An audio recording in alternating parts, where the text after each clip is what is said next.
প্রস্তুতি নিঃসন্দেহে ভালো বলা চলে, কারণ এই মুহূর্তে নওগাঁ যে সদর উপজেলা পরিষদ আছে এখানে নির্বাচন সংশ্লিষ্ট যারা আছেন, অর্থাৎ কালকে যারা ভোট গ্রহণ করবেন কিংবা আইন শৃঙ্খলা রক্ষায় যারা আসলে কাজ করবে, বিশেষ করে আনসার বিটিভি বলেন কিংবা পুলিং এজেন্ট, প্রিজাইডিং কর্মকর্তা, তারা আসলে এসেছেন মূলত আজকে যে নির্বাচনী যে সরঞ্জামগুলো আছে সেগুলো বিতরণ করা হচ্ছে। ব্যালট পেপার, সিল বা অন্যান্য যে তৈজসপত্রগুলো আছে সেগুলো আসলে মূলত এই মুহূর্তে বিতরণ করা হচ্ছে। আপনারা দেখতে পাচ্ছেন যে বিভিন্ন এলাকা থেকে আসলে মূলত তারা আসলে গাড়ি নিয়ে এসেছেন এই জিনিসপত্রগুলো নেবার জন্য। এখনও যদিও বা বিতরণ শুরু হয়নি, তবে অন্য যে দুটি উপজেলা আছে, বিশেষ করে আমরা যদি বলি যে মহাদেবপুর এবং মান্দা উপজেলার কথা, সেই দুই উপজেলায় কিন্তু এরই মধ্যে বিতরণ শুরু হয়েছে।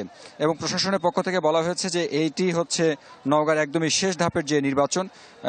যেহেতু বিগত নির্বাচনগুলো আসলেই শান্তিপূর্ণভাবে হয়েছে, ঠিক সেই জায়গা থেকে তারা মনে করেন যে এই নির্বাচনটি একটি চ্যালেঞ্জ, শেষ ধাপের যে নির্বাচনটি সেটিও তারা আসলে ঠিকঠাক মতো করতে চান।